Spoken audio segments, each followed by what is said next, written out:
ဒီရလေးအကြောင်းလက်မလက်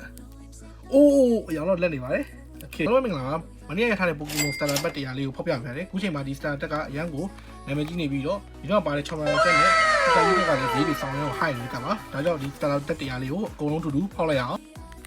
ဒီတရားကတရားလုံးအာဘောဂိုင်းနေရဂိုင်း3ရက်ဂိုင်း4ရက်ပြီလာပြီနော်ကွာ